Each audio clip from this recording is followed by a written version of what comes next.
Entonces, si hablamos de la teoría molecular de la viscosidad de líquidos, tenemos lo siguiente. Les decía yo, ¿no? Hablaba de Kirchhoff, que su teoría no es tan buena, no son fáciles los resultados para poderlos trabajar. Y después vino este otro cuate, el famoso Eyring, o como se pronuncia, y propuso otra ecuación más. Es un poquito más fáciles de resolver, más fáciles de ver, pero teóricamente no está bien fundamentada. ¿Qué quiere decir? Como no está teóricamente bien fundamentada, pues seguimos hablando de ecuaciones empíricas. Y una ecuación empírica, ya saben, sale porque sale. Pero es cuando les decíamos la vez pasada, ¿no? ¿Cómo yo estoy seguro de que eso da? ¿O por qué me dice que me pone a Armstrong, me pone no sé qué tantas cosas y analíticamente no da? Entonces, a esa parte se refiere con que no está bien fundamentada, ¿no? Entonces, esta proporciona una descripción cualitativa del mecanismo de transporte de cantidad de movimiento en líquidos o transferencia de momentum en líquidos, ¿sale? Y permite una estimación, aquí le pone gruesa, pero una estimación más cercana de la viscosidad a partir de otras propiedades físicas. Entonces aquí hay que ver cuáles son esas otras propiedades físicas. Entonces vamos a ver. No dista mucho de la parte de los gases, pero bueno, seguimos trabajando con ecuaciones empíricas.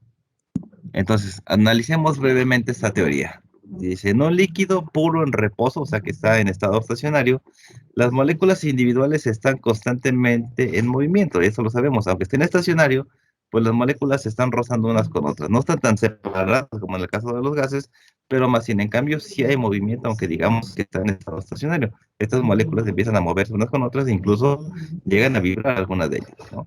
Entonces, sin embargo, debido a su estrecha cercanía que tienen, el movimiento está bastante restringido a una vibración, lo que te comentaba, ¿no? Estas cosas vibran.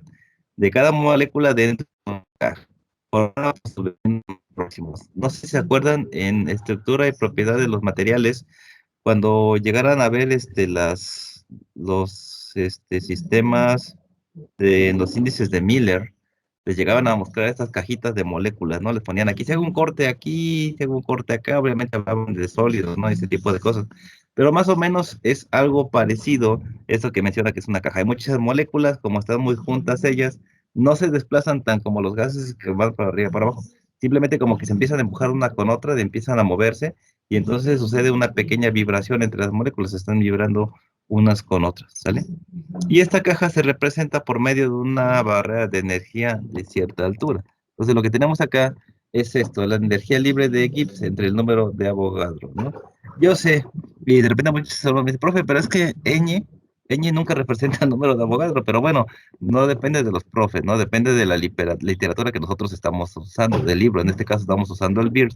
Y en el BIRS viene representado como delta G con una pestañita, con un signo más, la energía libre de Gibbs, y el número de Avogadro, pues por lo general viene como una ñ. Pero si tú lo entiendes de una manera, colócalo de esa manera. Yo te entiendo de las maneras que tú pongas. O lo que haces en tu problema es decir, bueno, ñ es igual al número de Avogadro, esta de aquí es el número de la energía libre de Gibbs, y bueno, ya me defines desde un principio y no pasa nada, ¿sí? Entonces no se espanten por ver de repente cositas así que medias raras, que de repente es un símbolo que yo lo entendía de otra manera. Bueno, no te preocupes, ponlo de la manera que tú lo entiendes, nada más colócame, esto es esto de acá, y no pasa nada. Pero bueno, esa vibración, esa cercanía entre las moléculas está representada por esta ecuación que tenemos aquí, ¿vale?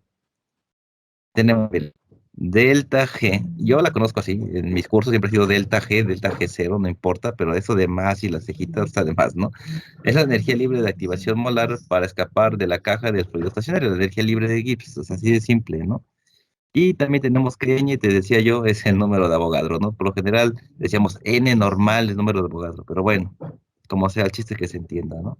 Y te digo, no pasa nada, si tú pones energía libre de Gibbs, va, está bien. Mientras me estés hablando del tema, no pasa nada. Y bueno, según Ehring, tenemos esta estructura. Esta es la famosa caja que maneja Ehring. Dice, un líquido experimenta continuamente reordenamientos. ¿Qué quiere decir? Las moléculas se mueven unas con otras. Y si recordamos mucho nuestra clase de propiedades de los y estructuras de los materiales, se veían este tipo de moléculas, este tipo de cosas que sucedían en cerámicos, en muchas cosas que te iban hablando ahí, ¿no?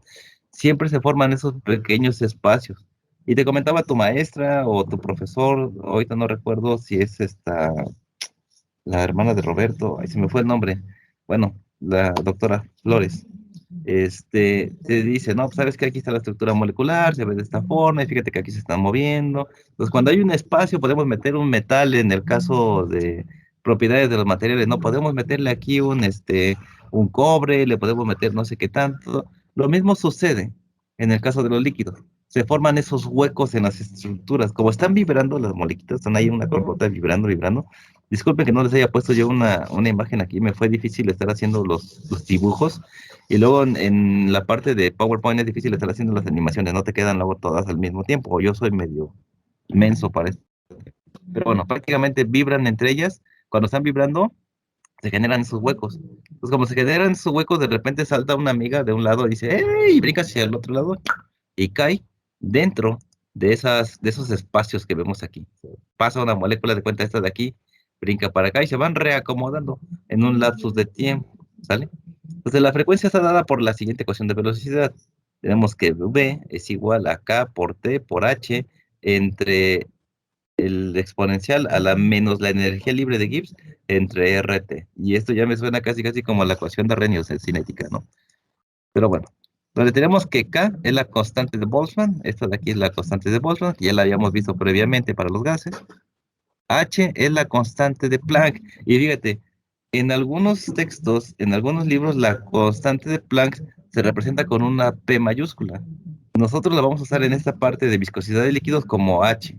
Y H va a ser la constante de Planck. Entonces ahí vayan poniendo sus notas. Yo más tarde les comparto la diapositiva. Y tenemos que R en este caso es la constante de los gases. Fíjense, hay una correlación con la constante de los gases. Y esta va a ser igual al número de Avogadro por la constante de Boltzmann. Esto es R, o la constante de los gases. Entonces, esta parte de aquí va a ser igual al número de Avogadro por la y por lo general, el número de Avogadro ya tiene un número definido, que lo vamos a ver más adelante. O puedes tomar también tú el que tú conozcas, no hay ningún problema. Nada más ten mucho cuidado con las unidades que estás manejando, ¿sale? Bien, entonces esta es la ecuación de velocidad para este caso. Entonces dice, un fluido que circula en dirección X, o sea, viene de aquí para acá, aquí va el fluido, con un gradiente de velocidad de la derivada de la velocidad con respecto a la altura. Vimos que teníamos que llegar a la altura y el fluido que se desplaza sobre el eje X. Ahí está desplazándose este fluido, ¿sí? Y la frecuencia de los reordenamientos moleculares pues va a ir aumentando, ¿sí? Simplemente si aumenta la velocidad, se van a mover más rápido, la frecuencia de cómo se van reordenando estas moléculas pues va a ser mucho más rápido, ¿sale? Que cuando se encuentra en estado estacionario. ¿Vale? Entonces, este efecto puede explicarse al considerar la barrera de energía potencial como distorsionada bajo el esfuerzo aplicado. Acuérdense que siempre aquí, para que este fluido se mueva, yo tengo que meter sí o sí una fuerza. Y en este caso, la fuerza es el esfuerzo cortante. ¿En qué dirección? En X. ¿Con respecto a quién? A Y. Con respecto a esta altura. O sea, se está moviendo de aquí para acá con respecto a esta altura. ¿Sí? Entonces, estamos hablando de un plano en dos dimensiones de momento. Sí, aquí está la figura. ¿Vale? Bien. Del siguiente modo, entonces, que tenemos que menos la energía libre de Gibbs o la energía es igual a menos la energía en el punto inicial más menos tenemos A entre delta por el esfuerzo cortante por el volumen específico entre 2. ¿Sale? Aquí vamos a ver. V, les decía yo, es el volumen de un mol de líquido. Ojo aquí. Volumen de un mol de un líquido. Ok. Y tenemos esta parte de aquí, esta de aquí. Es una aproximación al trabajo realizado sobre las moléculas a medida que se mueven hacia la parte superior de la barrera, ¿sí? La barrera de energía, aquí tenemos este delta. Conforme se van moviendo aquí, eso es lo que está pasando, es esta expresión que está aquí, ¿sale? Moviéndose con el esfuerzo cortante aplicado, signo positivo en este caso, ok. O contra el esfuerzo cortante, signo negativo, ojo aquí. Si se está moviendo con respecto al esfuerzo, va a tener un signo positivo. Ojo aquí. Si se está moviendo en contra del esfuerzo, entonces van a tener un esfuerzo cortante aplicado con signo negativo. O sea, si la molécula se mueve para acá, va a ser este signo negativo. Si la molécula saltó de aquí para acá, conforme va el esfuerzo, va a ser positivo. A eso se refiere. Mucho choro, simplemente para ver cómo se están haciendo esos reordenamientos. Si brincan para acá, negativo, si van para acá, positivo, ¿sale? Así de simple. Entonces, tenemos este signo, simbolito que está aquí, que dice V más, como la frecuencia de saltos hacia adelante. O sea, les decía yo, positivo si va hacia adelante, negativo si salta hacia atrás. ¿Sale? Ahí está, mira. Hace un salto, llega al otro lado y listo. Eso es el signo positivo, ¿sale? Cuando salta hacia adelante. Ahora, un signo negativo cuando la frecuencia de saltos va hacia atrás. O sea, va a ir de ahí para atrás, al espacio hueco que se encuentra, ¿sale? Entonces ahora queda bien definido cuando digo para adelante positivo y para atrás negativo. O sea, a favor del esfuerzo cortante y en contra del esfuerzo cortante, ¿vale? Entonces, esta de aquí, la velocidad más menos, va a ser igual a K, que es la constante de Boltzmann, por la temperatura, por el número de Planck, por el exponente del signo menos, acuérdense, no se olviden del menos, de la energía libre de Gibbs entre R, que es el número de Avogadro por la constante de Boltzmann, por la temperatura, esto todavía elevado a la exponencial de más menos alfa por el esfuerzo cortante por el volumen de un mol de líquido entre dos veces sigma por RT. Sigma aquí me parece, si no me equivoco, es el espesor. ¿Sale? Entonces, aquí está esta ecuación. Y con esto vamos a ir conociendo la velocidad que llevamos ahí. Entonces, la velocidad neta con la que las moléculas en la capa A, en este paso, en esta parte de aquí, ¿sí? Miren, aquí está el espesor. Esto es delta, ¿sí? Aquí está el espesor entre la capa A y B y la capa B y C, ¿sale? Pero bueno, la velocidad neta con que las moléculas de la capa A se desliza por encima de que están en la capa B, por acá, ¿sí? Es justamente la distancia recorrida por un salto. Eso va a ser A. Ah, ok. ¿Qué valía A? La distancia recorrida por un salto. O sea, la distancia que va a haber de aquí hasta acá. Esa es la distancia recorrida. ¿Sale? Multiplicada por la frecuencia neta de saltos adelante. ¿Sí? La frecuencia neta de saltos hacia adelante. Entonces vamos a tener en este caso más, menos en este caso, ¿sí? Y esto proporciona pues la siguiente ecuación. Velocidad en la dirección A sobre las X menos la velocidad sobre la dirección B sobre el eje X, ¿sí? Va a ser igual a, que era A, la distancia recorrida por salto, multiplicada por esta frecuencia neta hacia adelante. Esto de aquí es la frecuencia neta hacia adelante. Eso es lo que estamos haciendo. Pues velocidad aquí, velocidad acá, bueno, la de esta menos esta es igual a la distancia recorrida por los saltos por la frecuencia neta de saltos hacia adelante. Ojo, entonces lo que estamos haciendo es analizar la velocidad que tenemos aquí, la que tenemos acá, y esto va a ser igual, esa diferencia de velocidades va a ser igual a la distancia recorrida por un salto multiplicada por la frecuencia neta hacia adelante. O sea, ¿qué frecuencia está brincando? ¿Sí? Ahí vamos a ver cuánto está brincando. Y eso va a ser igual a la diferencia de velocidades entre esta y esta que está acá. Bueno, el perfil de velocidad puede considerarse como lineal sobre una pequeña distancia. Acuérdense, entre A y B, les decía yo, está aquí el famoso delta. ¿Sale? ¿Qué hay entre las capas A y B? De aquí a acá. De modo que en este caso, como recuerden que tenemos que el esfuerzo cortante tenía un signo negativo, vamos a seguir dejando ese esfuerzo cortante con el signo negativo. Entonces, la derivada de la velocidad con respecto al plano donde se está moviendo, en este caso de las Y, va a ser igual a la frecuencia de saltos o al número de saltos entre el espacio que hay entre la capa A y B, ¿sí? Multiplicado por la frecuencia de saltos hacia adelante. Es lo que tenemos. ¿Sale? No te preocupes ahorita de aprenderte estas ecuaciones, vamos a llevar siempre a una ecuación final, pero es para que vayas viendo más o menos cómo se está interpretando este movimiento, esta viscosidad de los líquidos, por qué afectan estos saltos, etc. ¿Vale? Bien. Pues al combinar las ecuaciones, y aquí es donde tenemos que la derivada o menos la derivada de la velocidad con respecto a la altura va a ser igual a entre delta multiplicado por todo lo que vimos hace un rato, ¿sale? Esto que está aquí. Esta ecuación es la que vimos previamente, la que vimos acá, mira, es esta que está aquí atrás, es esta que está aquí, ¿sí? Y esto de aquí es la velocidad, si va hacia adelante o hacia atrás, dependiendo del caso. Por eso es más o menos. Entonces, regresando a mi ecuación, aquí, simplemente igualo las ecuaciones, reemplazo y simplifico, ¿sí? Simplificando esta expresión que está aquí, me queda esta que está acá. Y la que va a ir al formulario, pues es menos dbx entre dy es igual a entre delta multiplicado por todo lo que vemos acá, ¿sale? 2 el seno de h. Y el seno de h, saben que h es la constante de Planck. Entonces, mucho cuidado con esto.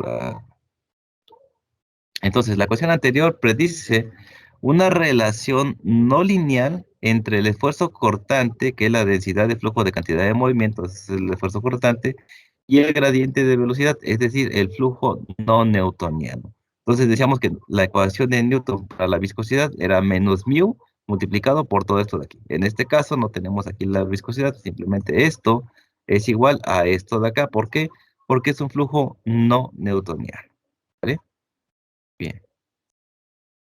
Entonces, sin embargo, la situación general es que esta expresión, esto que tenemos acá, esta parte que vemos en la parte anterior, es mucho menor a uno, ¿sí? Entonces, esto es mucho menor a uno. Bueno, entonces se puede usar una serie de Taylor. Y la pregunta es, chicos, ¿ustedes saben usar series de Taylor? Pero bueno, no se preocupen, no nos vamos a meter con series de Taylor, pero si yo uso ciertas ecuaciones, podría ocupar series de Taylor. Entonces tenemos que la serie de Taylor más o menos se expresa de esta manera. El seno de h en x va a ser igual a x más 1 entre 3 factorial. Acuérdense que 3 factorial es de probabilidad estadística, o sea, 1 por 2 por 3. Eso es el 3 factorial. Entonces sería aquí 6, por ejemplo, ¿no?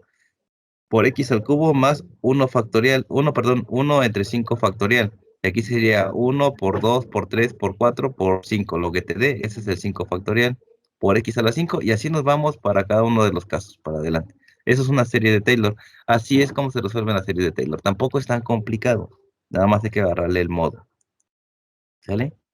Y entonces nos quedamos con un solo término, ¿vale? Bien, entonces la viscosidad está dada por la siguiente expresión. Mu es igual al espesor que hay entre estas dos capas, entre, pues ya saben, el salto de la molécula elevado al cuadrado por el número de Avogadro multiplicado por la constante de Planck entre el flujo volumétrico por el exponencial de la energía libre entre RT. ¿Sale? Esta es la viscosidad. Entonces, el factor sigma entre A puede tomarse como la unidad. Entonces, si decimos que esto es 1, pues 1 al cuadrado es 1 y simplemente me va a quedar esta expresión que está aquí. ¿Vale? Entonces, esta simplificación no implica pérdida de presión, ya que la energía libre de Gibbs suele determinarse empíricamente para hacer que la ecuación coincida con los datos experimentales de la viscosidad. Entonces, esto de aquí puedo descartarlo, es lo que me está diciendo aquí. Esto es 1, 1 al cuadrado es 1 multiplicado por esto, simplemente me va a quedar esta expresión que tengo acá. Entonces, dice, se ha encontrado que las energías libres de activación, la energía libre de Gibbs, determinadas al ajustar la ecuación a datos experimentales de viscosidad contra temperatura, son casi constantes para un fluido dado y están relacionadas simplemente con la energía interna de vaporización en el punto de ebullición normal, como se ve en lo siguiente. Entonces, el famoso delta G o la energía libre de Gibbs es aproximadamente igual y solamente aproximadamente igual a 0.408 por el delta de la energía interna de la vaporización. ¿Sale? Ahí está. Entonces, esto es aproximadamente, o sea, no es exactamente igual, pero es casi unas décimas son las que varían con este valor. Entonces, para calcular esta, vamos a usar este valor que está aquí y vamos a reemplazar en la ecuación que tenemos acá. Este de aquí por, ahora, perdón, este que está aquí. Y listo, ese es el siguiente paso. Ah, ok, muy bien. Entonces, al usar este empirismo, y otra vez te hago alusión al empirismo, y hacer que delta entre A sea igual a 1, la ecuación se convierte en lo siguiente. Y esta es la que voy a llevar a mi fórmula. Entonces, la energía de vaporización en el punto de ebullición normal puede estimarse aproximadamente a partir de la regla de Trutton. ¿Y cuál es la regla de Trutton? Porque aquí es importante conocer el punto de ebullición. Entonces, ¿qué me dice la regla de Trutton? Pues la regla de Trutton me dice que la energía interna de vaporización es igual a la entalpía de vaporización menos la constante de los gases por la temperatura de ebullición. Y esto de aquí es aproximadamente o casi igual a 9.4 por R por TV. Y sabemos que R, ¿a qué era igual? R era igual, pongan atención, al número de Avogadro por la constante de Boltzmann. Entonces, mucho cuidado ahí para calcular R. Bien, entonces ahora puedo reemplazar este valor que está aquí por 9.4 por RTB en este lugar que está aquí. Y fíjate, Como voy a poner RTB, entonces yo podría cancelar una R de arriba y una R de abajo. Y ahí estaría mi nueva ecuación. Entonces, con esta aproximación adicional, la ecuación se transforma en lo siguiente. R 3.8 por el TB entre T. ¿Por qué 3.8?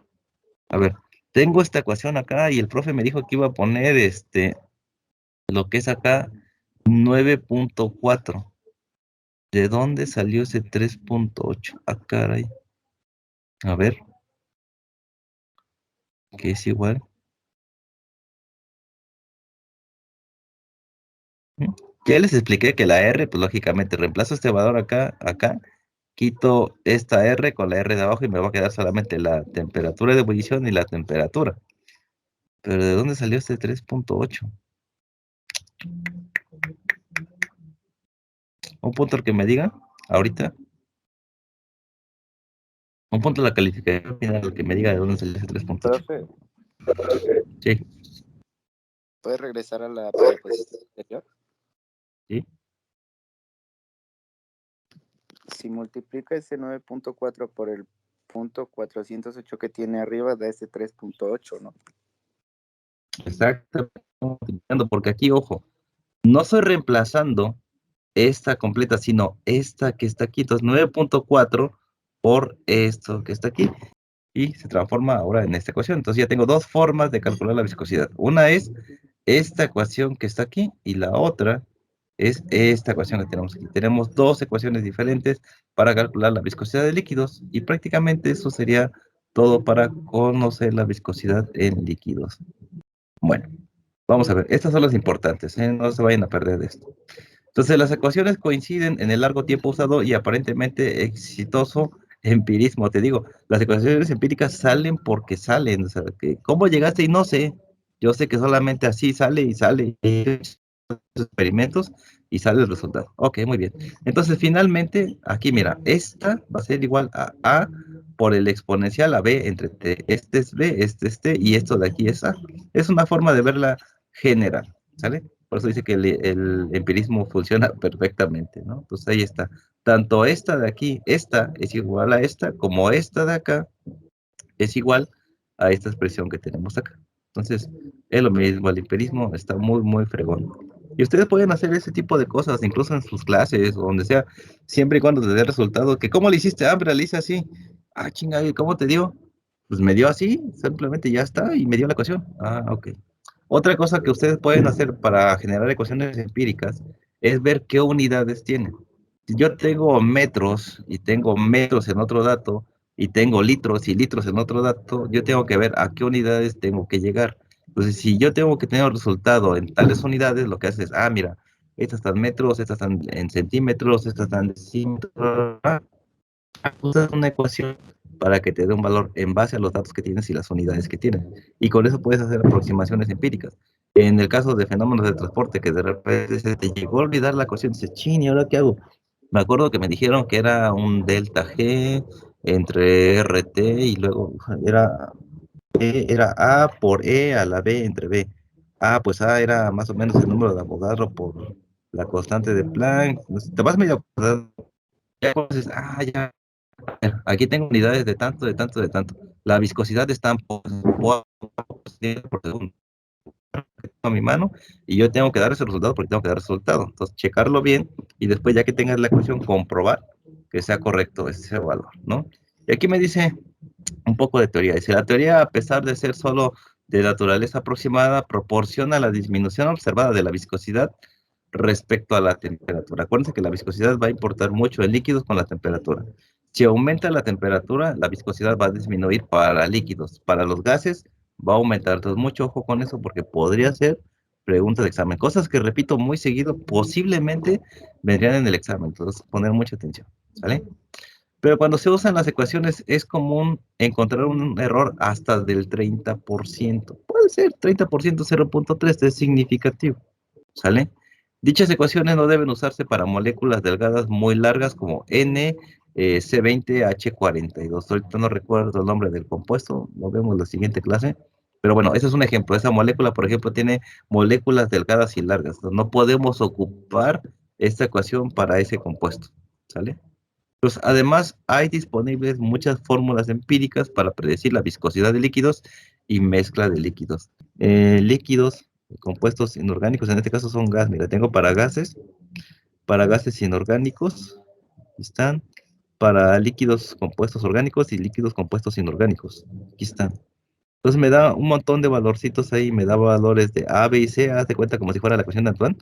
A, B, C, D, y yo puedo obtener su temperatura, obviamente yo ya programé todo. Tenemos que para calcular la viscosidad, esta es la ecuación, el resultado viene en centipoise, ¿sale? La temperatura tiene que estar, para poder usar estos datos en kelvins, por eso aquí le pongo, la temperatura es 25, ok. Aquí tengo aluminio, ¿no? Ese desmadre, vamos a poner otro número, déjenme habilitar la edición. Yo ya lo programé aquí, si quieren más adelante les pongo esto, pero por ejemplo pongo un valor que sea, ¿no? Ya me dice ahí, ¿no? Percloruro de clorita o lo que sea ahí, ¿no? ¿Quieres otro? Ok, vientos. Entonces ya pongo esta ecuación que está aquí, la pongo aquí, y nada más estoy copiando los valores que están aquí de A, B y C. Ya está programado para nada más ponerle un número y me dice cuál es. Entonces me pone aquí los valores, y esta ecuación, esta que ven aquí, es esta que está acá, y ya me da la viscosidad en centipoise. Ojo, centipoise, no poise, ¿eh? Y yo lo que hice, bueno, busqué una tabla de equivalencias e hice los siguientes cambios, ¿no? Hice las ecuaciones, puse las ecuaciones para convertir centipoise a poise, en newton por segundo a metro cuadrado.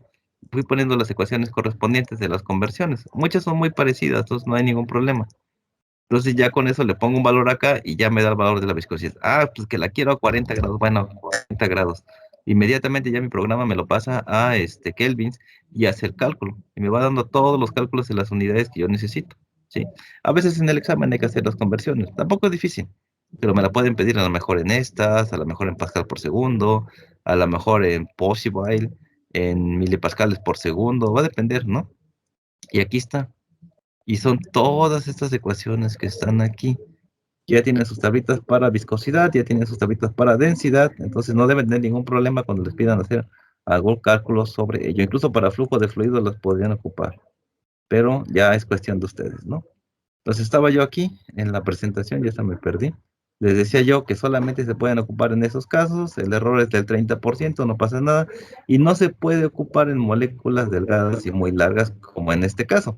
Este compuesto que está aquí, C20H42, lo pueden buscar en las tablas que yo les acabo de pasar, ahí van a saber cómo se llama, pero las ecuaciones que acabo de mostrar aquí, no las podría ocupar para este compuesto, solamente las que están en la tabla. ¿Sale? Y bueno, tenemos un ejemplo. Dice, estimar la viscosidad del benceno líquido a 20 grados Celsius, o sea, 293.15. Aquí, acuérdense que muchos libros redondean. Yo simplemente lo estoy copiando directamente del libro. Aunque cuando trabajen conmigo, acuérdense que son 293.15 más, perdón, 273.15 más los grados Celsius para transformarlos en Kelvin, ¿sale? No se equivoquen en esa parte. A menos que yo les ponga el problema del examen y aparezca este dato. Si aparece así, bueno, lo tomas tal cual aparece. Me da el volumen es de 89 centímetros cúbicos sobre mol. Recuerda que estos puedes buscarlos en tus apéndices que yo te di. Te di unos apéndices donde venía el volumen específico, la temperatura de ebullición del compuesto. Los buscamos en el apéndice E o en el apéndice F, según corresponda, y nos va a dar ahí el volumen, ¿sale? También la temperatura de ebullición. En este caso me los está dando el problema, y entonces ya puedo proceder a calcular. Entonces me pide estimar la viscosidad del benceno líquido a 20 grados Celsius con los siguientes datos. Ya está. Lo puse en una hoja de Word para estar viendo esto mejor y no estarlo viendo en la diapositiva, luego cuesta trabajo. Entonces tengo esos datos. Tengo que el volumen es 89 centímetros cúbicos sobre mol y la temperatura de ebullición es 80.1 grados Celsius. ¿Sale? Recuerden que les dije que había dos ecuaciones. Vamos a usar esta de aquí o la otra, depende de los datos que tengamos. En este caso, como tenemos temperatura de ebullición para la viscosidad del líquido, voy a usar entonces esta ecuación que tiene que ver con la temperatura de ebullición. Ahí está. Entonces uso la ecuación y acuérdense que en flujo de fluidos usamos el sistema CGS, ¿sale? Y entonces aquí lo complicado, y ahorita está quedando grabado el video, entonces ustedes pueden copiar de aquí cuánto es el número de Avogadro. Dice, debido a que esta información está en unidades de Hess, los valores del número de Avogadro y la constante de Planck usan el mismo conjunto de unidades, tienen que estar en el mismo conjunto de unidades. Entonces, el número de Avogadro va a ser 6.022, bueno, 140, 857 por 10 a la 23 mol a la menos 1. Es el que van a estar trabajando conmigo en el curso, este que está aquí. Número de Avogadro. Para el número de Planck o la constante de Planck va a ser 6.62 y todo lo que está aquí por 10 a la, 30, a la menos 34 kilogramos metro cuadrado por segundo. O también puede ser 6.62, todo lo demás, por 10 a la menos 34 joules por segundo. También puede ser 4.13, todos los dígitos están aquí, por 10 a la menos 15 electron volts por segundo. También puede ser 6.62, todos los números están aquí, por 10 a la menos 27 ergios por segundo. Son todos los valores que tiene la constante de Planck para el curso que yo utilizo. Si a ustedes se les complica verlo, pues bueno, lo que hacen es poner esto es igual a esta, luego h es igual a esta, luego h es igual a esta y h es igual a esta. Y pongan una nota, h es igual a la constante de Planck. Luego, el número de Avogadro para nuestro caso va a ser este que está aquí. Listo, ¿sale? Bueno, ahora recordemos que nuestra ecuación pide que la temperatura de ebullición o la temperatura estén en grados Kelvin. Entonces, 80.1 más 273.15. Te digo, yo siempre hago alusión a esto, es importante. No me manejen 273, no me manejen 273.2, sino 273.15. Y entonces la temperatura de ebullición son 313.15 Kelvin, ¿sale? Y aquí, ojo, esto es importante también para que la pongan en su formulario. Un ergio es igual a Dina por centímetro. Ojo aquí. Un ergio es igual a Dina por centímetro. Luego, una Dina es igual a 1 gramo por centímetro sobre segundo cuadrado. Eso es una Dina. Yo pondría esto aquí y también una Dina es igual a esto. ¿Por qué? Porque en algunos cálculos, posiblemente más adelante o incluso en los que pongan el examen, te den la mejor unidades de Dinas. ¿Y cómo cancelas las unidades si no me pones cuáles son las unidades de una Dina? Bueno, una Dina es gramo por centímetro en segundo cuadrado. Y entonces un ergio es Dina por centímetro. Ahí está. Pues simplemente si nosotros hacemos la cancelación de unidades o las unidades correspondientes, en este caso vemos que el centímetro se encuentra por la parte de arriba, dividimos entre uno, los de arriba con los de arriba y los de abajo con los de abajo. Nos va a quedar gramo por centímetro cuadrado entre segundo cuadrado. Eso es un ergio. Un ergio es igual a gramo centímetro cuadrado por segundo cuadrado. Ahí está. Es bien importante poner esto en nuestros formularios porque luego nos confundimos. Incluso un flujo de fluido les puedo poner en algún momento dinas, ¿no? Oiga, profe, una dina que equivale. Bueno, eso ya tú sabrás, ¿no? Pero bueno, depende de las unidades que estamos manejando. Por lo general, flujo de fluido, sistema inglés y sistema internacional.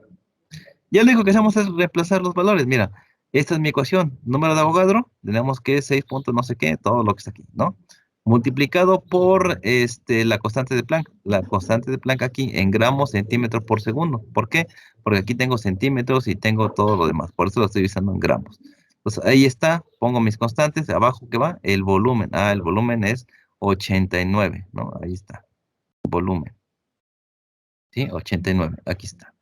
Bien, sustituí esta ecuación, ya está. Ahora, ¿qué procedo a hacer? Pues a calcular aquí el exponente, no se te olvide el exponente que está aquí, a la 3.8, que es el valor que tiene aquí, por la temperatura de ebullición en grados Kelvin. La temperatura de ebullición 353.15, ahí está, ¿sale?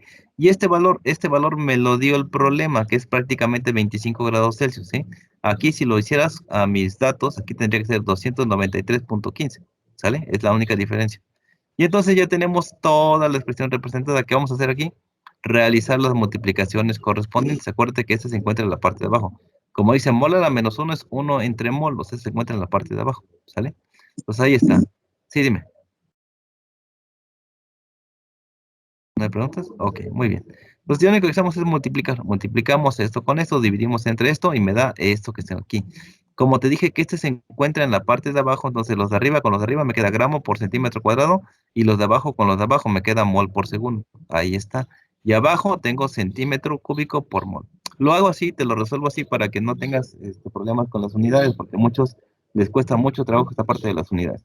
Como dice la menos uno, es lo mismo que si yo pusiera, voy a poner aquí nada más demostrativo, insertar, va a ser 1 entre mol.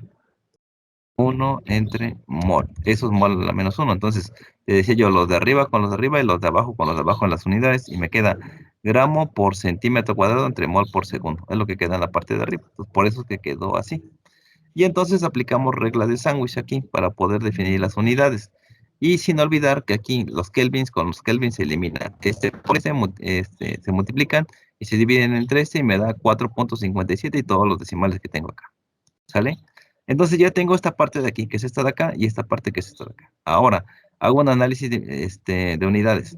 Medios con medios y extremos con extremos. Como los moles suben a la parte de arriba con los moles que están abajo, se cancelan. Y entonces tenemos aquí centímetros cuadrados y centímetros cúbicos. Se quitan dos aquí abajo y me quedan solamente centímetros y me quedan los segundos. Es lo único que hacemos el análisis. Medios con medios y extremos con extremos. Cancelamos unidades y me quedan gramos por centímetro por segundo. Ya está. Y esto va a seguir siendo 44.83. Y luego acá sacamos el exponencial de este valor y me va a dar 97.22. Hacemos la multiplicación, acuérdate que este quedó adimensional, y me van a quedar unidades de gramos, centímetro por segundo.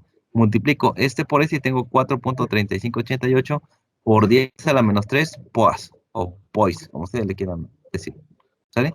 Y el problema está resuelto. Está muy fácil, pero ustedes díganme si tienen algún problema, duda o comentario. Viscosidad de líquidos. No, yo Prácticamente tengo eso un es todo, comentario. ¿no? Yo tengo un comentario. Sí. La temperatura, sumamos 8.1 más 273.15 Ajá. y nos da, no afecta en que, por ejemplo, da 353.25 y usted está Eh, usando punto 15. Perdón, a ver, no te entendí tu pregunta. En esa parte me mencionas, ¿no? Ajá. Ajá. ¿Qué tiene que ver ahí? ¿Cuál es el problema ahí? Que la temperatura al hacer la suma da 353.25. Ah, me equivoqué. Ah, bueno, no importa. Sí, me Ajá. equivoqué, sí. Sí, ya vi mi error. Sí, gracias. Sí, es correcto. Tenemos 350.25. Sí, va a cambiar, lógicamente, porque yo me estoy equivocando ahí. Entonces, por eso también la manejo en una hoja en Word.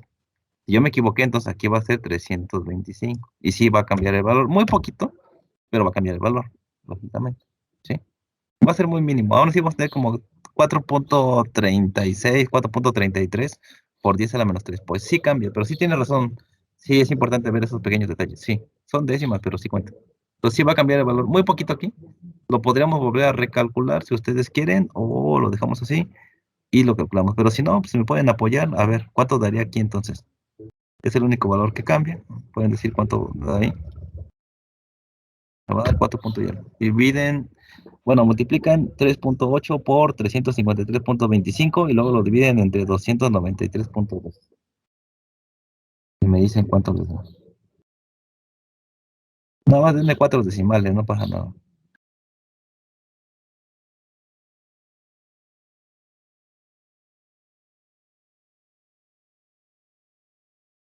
Con su calculadora. A ver, A mí yo me dio tengo por 4.5782. luego rectificamos bien todo, ¿no? Aquí vamos a ponerla en negritas. Ok, muy bien. Ahora me puede decir cuánto es el exponencial de este valor. Le pones exponencial de 4.5782. Te digo, no está difícil. Es fácil, nada más. Presten atención a los detalles, hasta a mí se me van, ya vieron. Entonces pongan atención.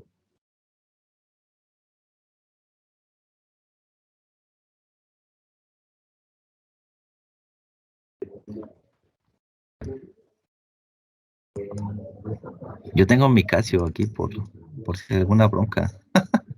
A ver, vamos a tener que tenemos que ser el Me da exponencial. Shift. 97.3390. Ok, a ver, 4.5782. Da igual. 97, bueno, es lo que me da mi 97.3390. Ok, 97.3390.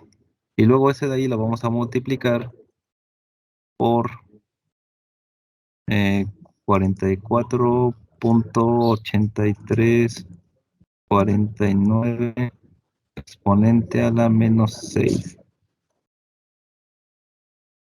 Me da 4.30, lo que te decía, mira, 4.3641. 4.3641. La variación es mínima, no pasa nada. Si a ustedes les llega a pasar en el examen que se equivocaron ahí por unas décimas que no son tan relevantes, pero sí son importantes, y si te dio 4.35, pues bueno, te la tomo por buena. Si te dio 4.36 y lo hiciste bien, bueno, también te la pongo por buena. Y listo, ahí está, miren, varió muy poco, vamos a guardarlo para las futuras generaciones y ya está. Y tenemos la viscosidad del líquido. Bien, preguntas, dudas hasta aquí, chavos. ¿No? Bueno, si no hay preguntas ni dudas hasta aquí, lo voy a dejar hasta aquí para la parte de viscosidad en líquidos. Vamos a ver más adelante un poquito más, pero prácticamente en el examen va a venir un problemita como este, donde posiblemente ocupamos esta o posiblemente ocupemos la ecuación 2, donde me decía 0 punto y algo o 3 punto y algo por la delta HB, ¿sí? O la delta UV, depende. Entonces vamos a ver este caso la próxima clase. Ahorita vimos el 3.8 por TV, la otra clase vemos el siguiente caso y seguimos resolviendo problemitas. Nos vemos la próxima Hasta clase. luego, profesor. Gracias. Gracias. Gracias. Nos vemos. Bye, bye. Muchas gracias. Hasta luego. Profesor, gracias. Bye.